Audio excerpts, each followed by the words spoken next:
Okay, so guys, let us know if you can hear us well. Let us know who is here. Hello, Marcus. Uh, and interesting, if we have just software houses or IT companies or maybe other service-based companies, let us know who is here so we can maybe adjust a bit. Yep, we can hear you. Hello, Pavel. Hello, Tomas. Hello, Machild. I need to actually figure out how to read it. Machild. Okay, that's interesting. Cool name. You can spell. You can write in by writing how to spell it. Cool. Okay, guys, we will wait like maybe 1 more minute for all the rest to come.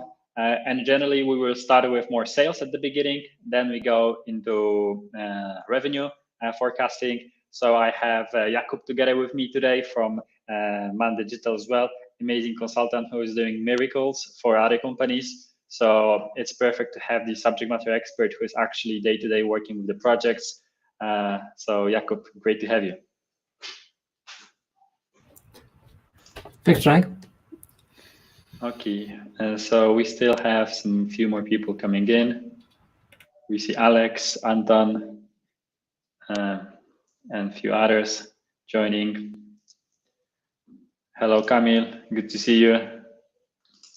So it's this webinar is like our pipeline push tactic now to close the deal faster. So this is interesting, guys, right? We see also people from that are currently in our pipeline on the webinar. So webinars are not just probably only for acquiring new customers, but it also helps you to just enable current people in the pipeline to make their decisions probably.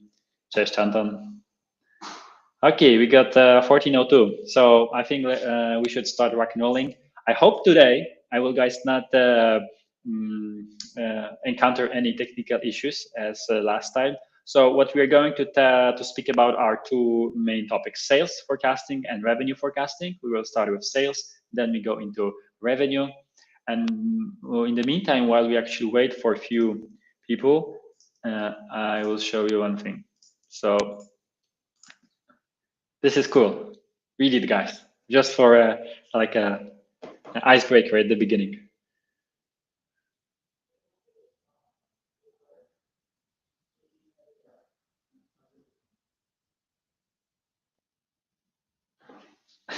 I will check if someone actually. I like to laugh, guys, and I think there should be more fun in the business. So this is why maybe this cartoon at the beginning. Hope you like it. So next, let's ask ourselves question actually why we are even here. Why do we even need these dashboards and forecasting? And we can start with the studies from Gartner. Actually, they are from 2019, but they are still valid in my opinion. So what people are answering usually when it comes to dashboards and forecasting, they basically want to track performance against their current goals, and they want to compare their current results to historical performance. And what is, of course, one of the most important things, help make me business decisions because I want to rely on the data. So this is what usually, statistics say and how we look at those things. Usually we care about the goals, but I also want to bring up another way of thinking about it. And I usually, I try to compare business to most like a simple life truths. And this is one of the things, right? People like predictability. They want to believe that if they do certain things, they will achieve positive results. Everyone wants to feel like if we do X, Y, Z, then eventually we'll go to a certain result and we will get reward for this. So few other quotes. I will just read it because I think they are really well said. And think about it. Dire predictions are probably better than no predictions at all, or positive predictions that no one believes. And the last one, without predictability, people will be too scared not only to take risks, but to take any actions at all. Life within an organization will become what it was for the solitary hunter. So uncertain, British, and stressful. I added the stressful. So my opinion on that is also that the forecasting and dashboards and all this predictability basically is rooted in our need for this calm, predictable future, getting less stress and having safer life, and knowing that if we do certain things or achieve certain goals, we will get these results and rewards, and we can just act upon that. So it's much more easy to live with a predictable organization than in a chaotic organization. And guys, I will stop for a second, because tell me why you actually, maybe this last one I'm going to show you, right? Tell me which of the answer you would you like the least: on track, off track by 50%, or someone saying to you when it comes to results or the future, it's going to be okay, or it's okay.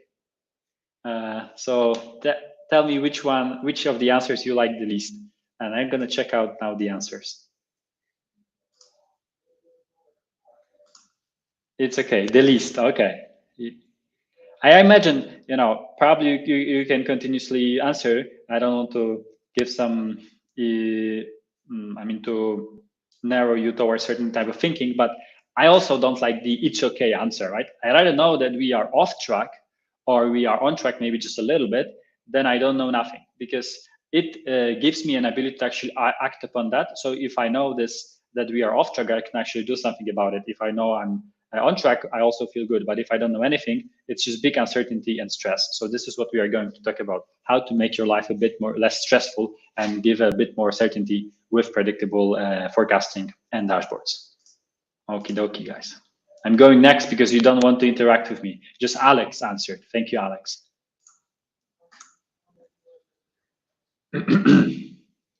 Okay, so how to approach sales forecasting. Now, Sun Tzu, The Art of War. If you know the enemy and you know yourself, you need not to fear the results of 100 battles. This is what I said, what I was talking about, right? If you know the enemy, if you are off track, it's not as fearful, because you know the enemy and you can actually do something about it. So what it means to know yourself first.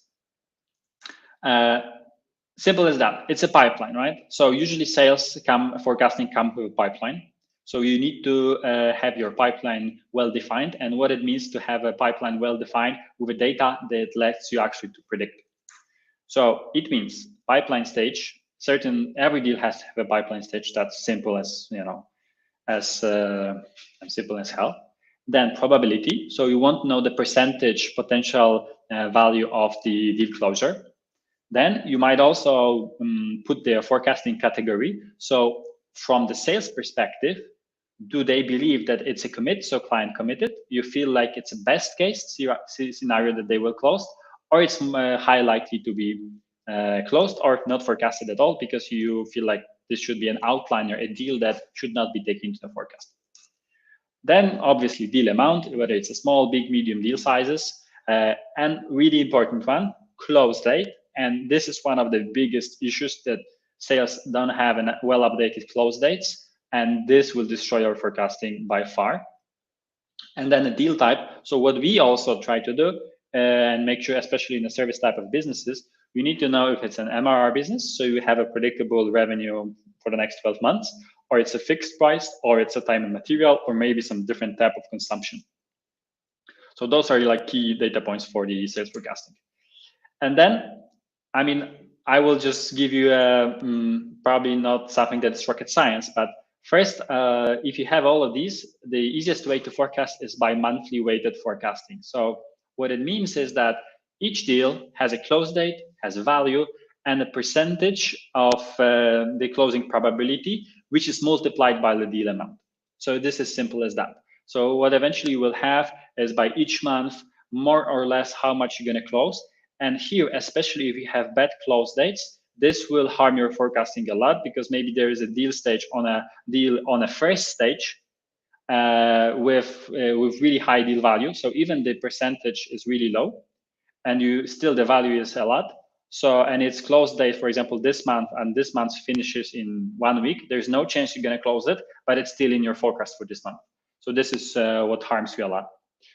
And then what you can also do, I don't have actually exact image of presenting it, but this is what I would suggest you guys to do, is having 3 scenarios for your finish line. And it can be for a month, for a quarter, whatever, right? So you have a first scenario, 1 plus commit. So all the deals that were won this quarter or this month, plus all the deals that are in the category that the client committed to buy with you.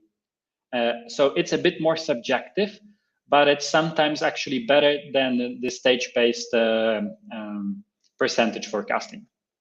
And then you have a second scenario. What if we have all won deals? Everyone who committed would also be closed, and then the ones that are categorized as most likely will also close. And then the last one, we have one commit. Most likely plus best case. So we have three scenarios.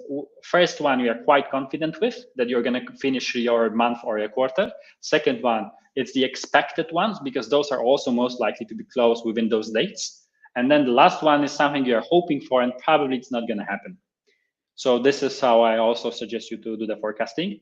And then there is the third model, obviously, that it's predictive forecasting. So you can probably add up the potential new deals that are going to come this quarter, for example. But this is a completely different story, and I wouldn't overcomplicate it if you're not a really big organization.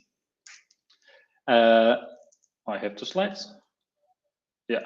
So now, usually what happens? Why should I actually believe in those forecasts? And usually I know that I have mess in my data. And this is where we basically come to the first slides that I showed you. You need to have a good data pipeline in the, data in the pipeline for all the deals. And you have to clearly define the SLAs, the weekly reviews. How are you actually building up the habits from your sales team to effectively predict those revenues, or I don't know, estimate the deal size or estimate the close date. But I'm not going to that much because I think that it's really typical based on user organization, and it's it's a lot. What kind of sales process do you have? But basically, I know that you might have a lot of issues with that. So bear in mind that those two simple models, like forecasting based on a weighted pipeline and scenarios, are really good and they work. But you need to have really good data and make sure you have a good habits from your sales teams and weekly reviews.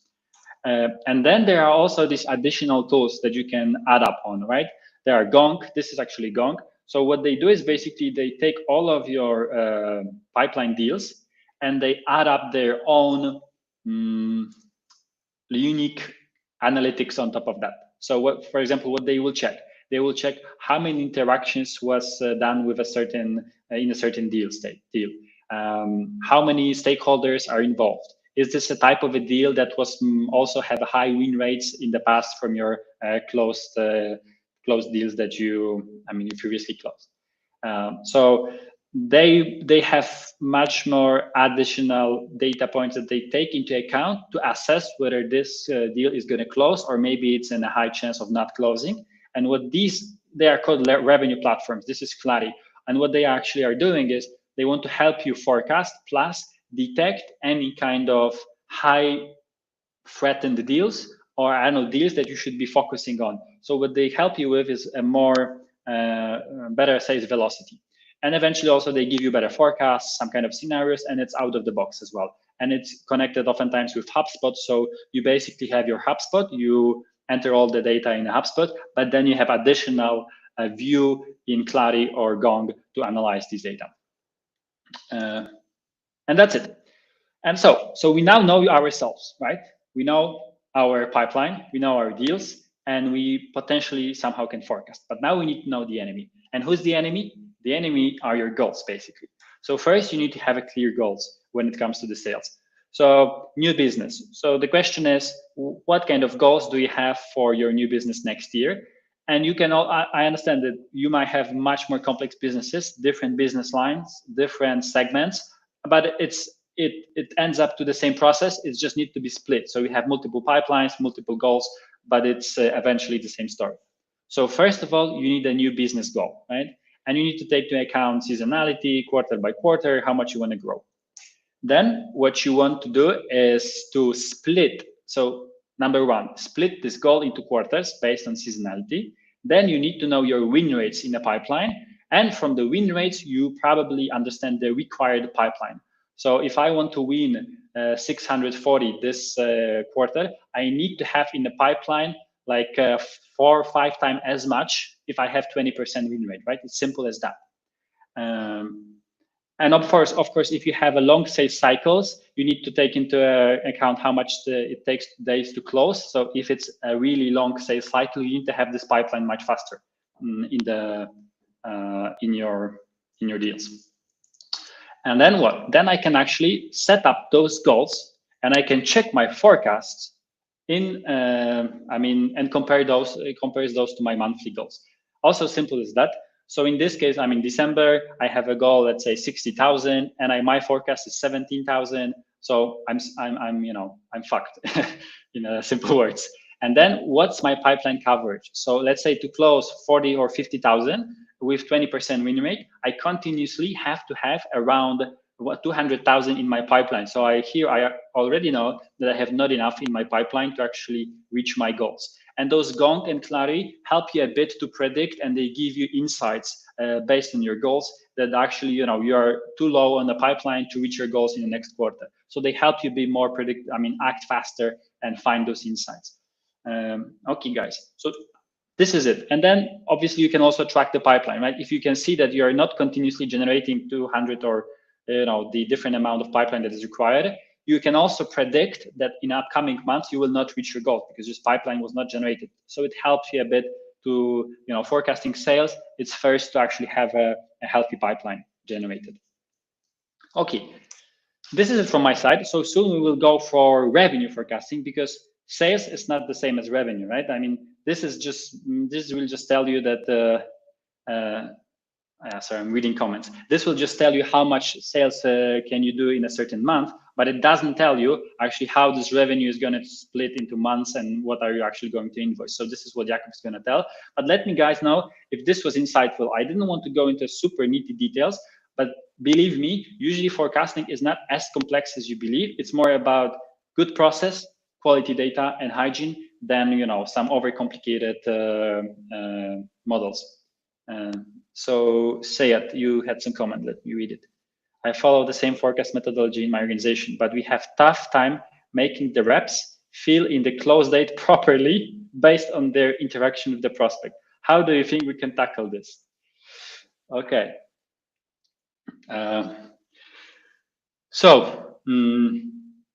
Close date. Usually, it's. You should have weekly reviews with your sales, with weekly pipeline reviews. So I assume that what is good is to set up a cadence. So you notify your sales 2 days in advance before the weekly meeting to update their close date.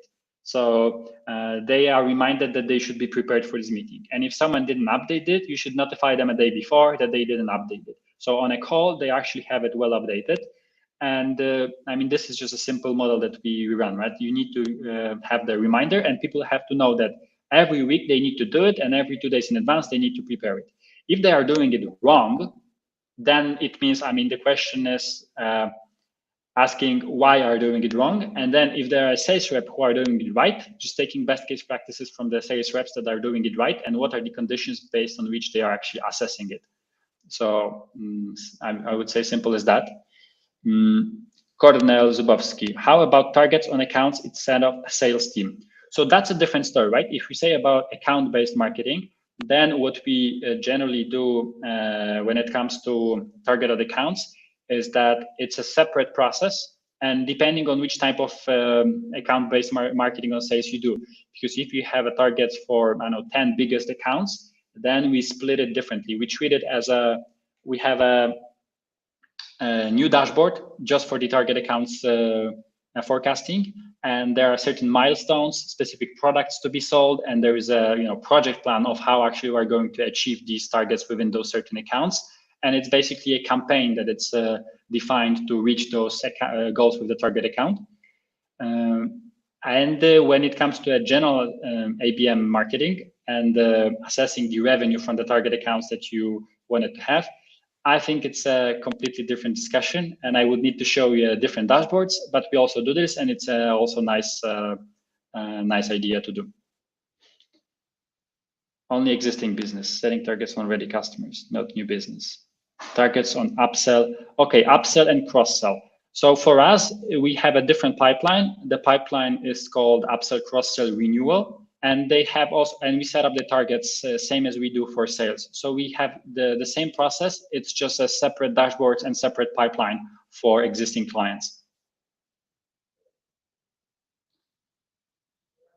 And we do it based on, I mean, this is more like a financial game. So we take our accounts, we try to see what's the potential uplift in the wallet for each account, and we split it by months. And this turns into a goals for upsell cross-sell. This is put into the HubSpot, and this is tracked. And each of the goals, depending on who is owner of each account, is then these goals are assigned to a certain account managers. I mean, it's similar story, right? It's just about that it's existing business. But I think there's also a bigger discussion that we go into, Cornel, probably next time. It's also a good good input that we can do just on upsell and cross-sell forecasting. Okay, Jakub, let's go. If you guys have some questions, feel free to just put it and we'll answer at the end, but I want to leave additional 20 minutes to Jakub as well. Yeah. Thanks, Frank. And let's jump into the revenue reporting, specifically for the service-based companies and software houses, right? We don't, or you don't have the Netflix type of product where you have just like where a credit card is charged by $20 every month, and you have like a fixed flow of revenues every month, whatever happens. With the service based, you have like projects where you commit to like where you have different billing and pricing models, like fixed or time and materials, where the milestones and the predictability on the flow of the revenues is much more like complicated, and it's not that stable, and it fluctuate. It's more fluctuating. So that's one thing. And the second thing, there is limited or like no visibility within sales on the actual contract value that is eventually delivered to the clients, right? So what was the level of utilization of a contract? And like for also from the predictability perspective, how to contract that in future, how to manage the project plan, the milestones, and the contracted resources for the future customers, like whether you are underutilizing or overreaching the contract that was initially signed with customers. So what you have to, like, if you contract something at the moment for $100,000, let's say dollars, right? And for the contract is like for 12 months, like it is not that everything will allocate for November or December 2023. Like it's something that will, like, majority of the revenues will go over the next year, and you want to spread, and probably not equally, not like equally month by month, like across the billing months. So what you want to do is you want to spread the revenues across the billing months in the most optimal way that gives you a visibility on what is the actual revenue and what is the still the forecast and what is still to come from the ongoing projects. There are different approaches to that. So you can, in HubSpot specifically, there is a recurring revenue functionality, a built-in native function available in Enterprise Hub, where you can have that revenue spread across the months, with a breakdown by new recurring revenue, existing recurring revenue, lost recurring revenue. So it gives you a bit of insight on what is the flow and dynamics of the revenues. There are some challenges related to that feature. That it's pretty tricky to compare that against a target, and it operates mostly around MRR, which we know that in a project-based like a contracts, products, services, it's not like so obvious that you have the actual like the flat MRR across the months.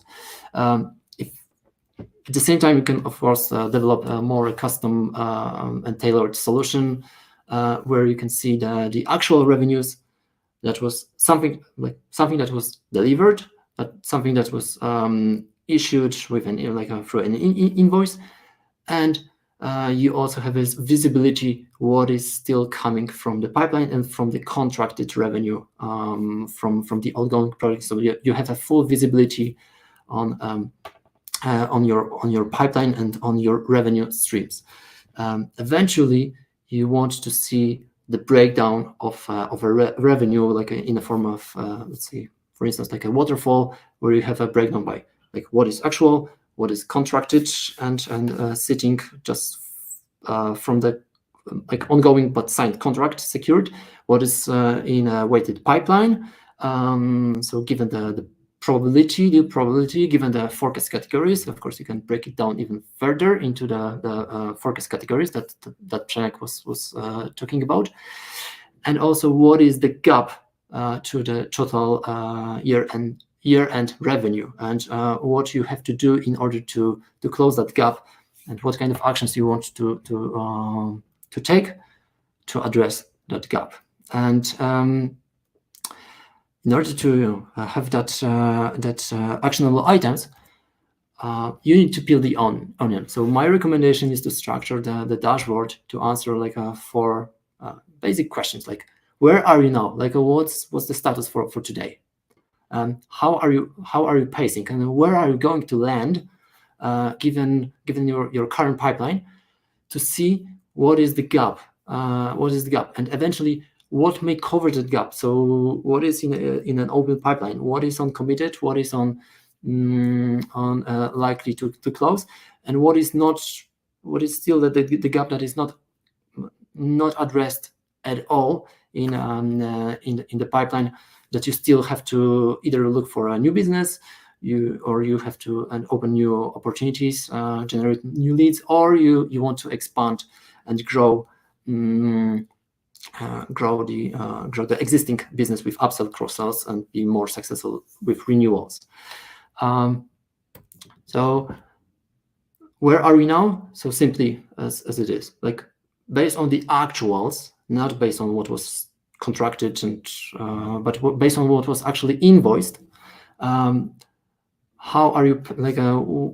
What does your revenue stream look like versus last year and versus the target across the months, and cumulative and monthly? So you have it like month by month. You see what was the actual revenue stream, so what was actually invoiced.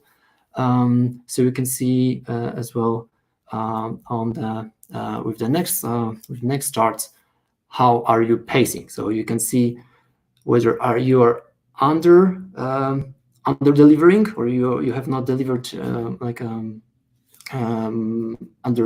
underutilized the contract, and what is still in the pipeline. So here is the trick. So the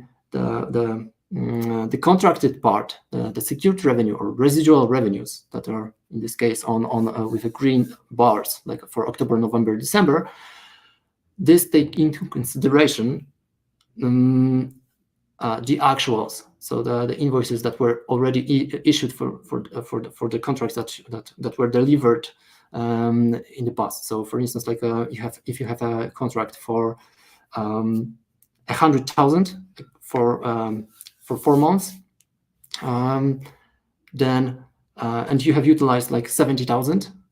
So there is only like 30,000 remaining, and depending on the number of months that you have in future, you can break it down and see that okay, there is only still like only 30,000 residual for, let's say, the last month.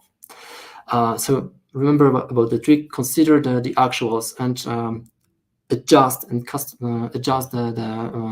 secured contracted revenue that is still due to come, based on the actual utilization. So number of hours that you have delivered, number of as a service, or the milestones that you have delivered, because the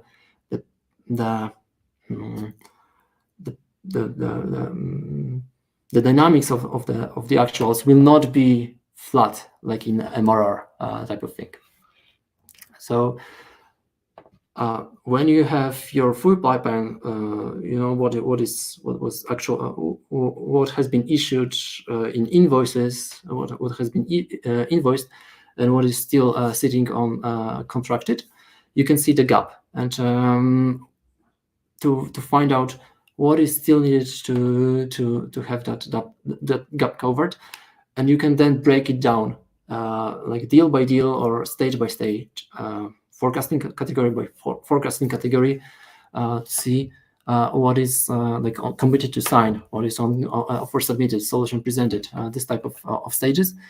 Again, still across the month, so you can see the dynamics and how fast the for instance the contracted revenues fades out, and you need to where you see that cliff that you have to address, and where you need the new deals to commence, and you need to have the new deals to be signed to avoid that cliff falling from that revenue cliff.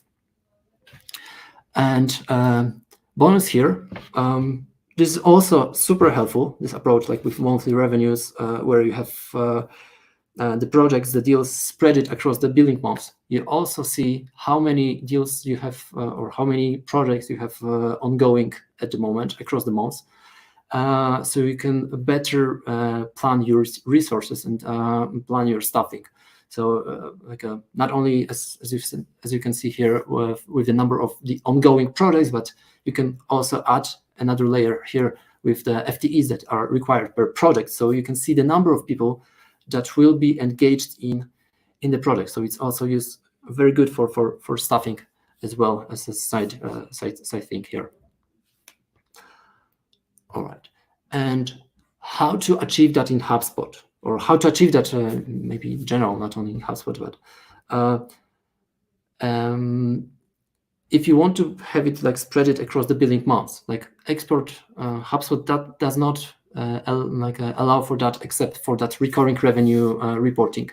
But if you want to go for that, if you go for that customized solution, first thing that you have to do is to export the data into a database, or let's say a Google spreadsheet, because then you need to manipulate the data and break down deals by the billing months so you have it spread it across the monthly revenues. For instance, if you have a product that is contracted for 3 months or 6 months, you want to have like a deal broken down into 3 separate like billing months, where you can actually eventually allocate the revenues and see what was each invoice for that given billing month. So you break it down into individual project months or billing months in this case. Then you join the data with about the invoices, so you can calculate the actuals properly, and eventually through recalculating, you can have the proper actuals. You can have a contracted revenues. So contracted meaning what is still remaining from that project, but considering what has been already delivered and how what is still remaining, and you can see what can be whether you are underutilizing or overreaching the projects, the utilization, like the let's say working hours that you have contracted, and also what forecasted revenues from the open pipeline. And the last steps are for visualizing that through BA tools, for instance, like the Looker Studio, that you can eventually very easily embed as a report in HubSpot, and have that in HubSpot dashboard available for all the users. Good. That was it from my side. Awesome. Thank you, Jakub. So guys, to summarize, basically, probably there are 3 four stages you could have in mind when it comes to service businesses. First, you sign, you have a deal in the pipeline, which has a certain amount. Then you want to understand how the revenue is going to spread from this deal because you've closed 100,000 this month, but the question how revenue is going to spread across months so you can estimate the revenue. And then usually the invoices and the actual revenue from a client that you signed might differ. So you need to match it with what actually was invoiced. And then best case, what we do also, we fetch back this information to a signed deal. So the deal was signed for 100,000, but eventually, let's say the client was invoiced for 150. And obviously, upsell, cross-sell are something that you just open up a new deal. So if you upsell or cross-sell, you just usually open up a new deal. But let me know, guys, if you have some questions to Jakub, since we have them here. And also, if you have some other issues with forecasting for sales or revenue in terms of HubSpot or whatever your business, please give the questions because we still have like 5 minutes, probably 5 to 10 minutes to answer those questions. Checking Q&A, we don't have it. Checking the chat. We need to give it 1 minute. People are typing or not. We still have many with us, so let us know, guys, if you found it insightful. Do you have questions? Because if not, we're gonna disappear and you're gonna lose a chance to talk, unless you just write us on LinkedIn, or I can tell you a joke, but I know good Polish jokes. I don't know that well jokes in English, but I know one. Knock knock. Who's there? Ach. Ach who? Bless you. Nice. So jokes at the beginning, jokes at the end. It was insightful, guys. Thank you for setting this up. Thank you, Said. I'm glad that you gave us the feedback. You can also give us, guys, the bad feedback. I mean, we also make mistakes. Forecasting takes up for salespeople. Correct. What you can do is you might do this external tools like Clary or others, and they sometimes try to do work for the sales reps or remind them. Thank you, Camille. How many potential customers does one salesman lead? I mean, you mean potential, okay, so how many deals in a pipeline should have one salesman? So I'm gonna answer as a lawyer, it depends. If those are enterprise deals, it might be just one for a few $1 million that someone is just going around all the time talking to everyone. If they are small size deals, it should be probably 30 to 50 at the same time minimum, because if he has certain quota, that's probably the pipeline he needs to manage. So we have clients who have like probably 300 deals open per person at a time, because they're more like a B2B, like a small B2B or simple product or B2C type of thing, and we have some other who have like 2-3 clients at a time, because of the complexity of a product they sell and the contracting process that is involved. Damian Szybczyk has his knock knock. Who's there? How are you? Fine, thank you. Okay, that is jokes, rocks. Okay, guys, so we have probably 2 more minutes. We still have till 34, but I feel like those quick and sharp insights are better not to waste your time. We are all busy, or if we're not busy, it's good to spend it with your family or do some sports.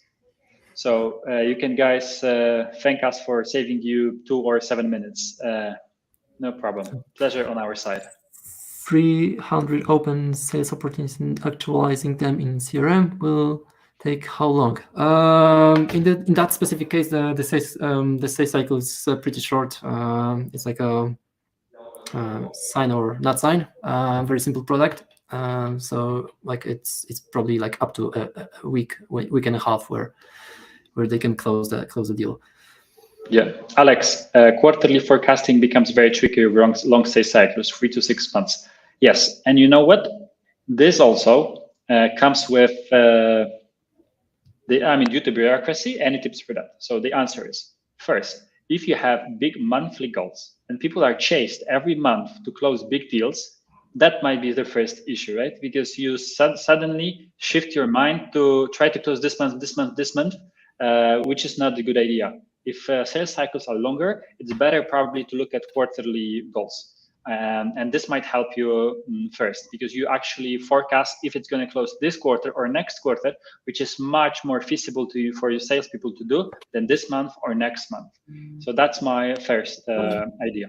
Second idea is usually that you should develop a more complex qualification model. So I don't know if you use MEDDIC, SPICE, or whatever, you might also have additional criteria and put a checklist on each of your deal. So a checklist could be, do you have a decision maker buy-in? Do you have a champion involved? Do you have a procurement process involved? I don't know, do you have the POC approved by the XYZ? Do you see that a client has a severe problem and impact that needs to be solved, and So those are also additional checklists that might indicate whether you are actually closer to closing a deal or further. We use BANT, and it's proving no. So BANT now, you need at least something like MEDDIC or SPICE. I mean, SPICE probably not. MEDDIC and MEDDPIC is one of the most interesting used nowadays. And it's also, if you look at Clari, or for example, if you look at Gong, how they assess a potential deal closure for bigger size deals, they also checklist if each of these qualification criteria are met. Or for example, do you have 5 decision makers involved or 5 buying committee people involved in this deal, or just 1? And usually this size of deals require to have 5 involved. So you just need a bit more complexity to assess it for these deals. I hope it helped a bit. I don't have a right away answer with all the bullet points, but I think it guided you a bit. Okay. If any, let us know if any more questions, because we still have time so we can answer. But if not, we will be finishing. Long sales cycles require strong, compelling events as a standard, including defined MQLs and qualifying process. In short, with regular governance in place. Yeah, so maybe Alex, you could talk to have Machild, probably, I don't know exactly, and you could have a chat if he is knowledgeable in that. Can you put name on chat? I don't know MEDDPIC. I usually forget. It's here. It is. Yes. Metrics, economic buyer, decision criteria, decision process, paper process, implicate the pain, champion competition.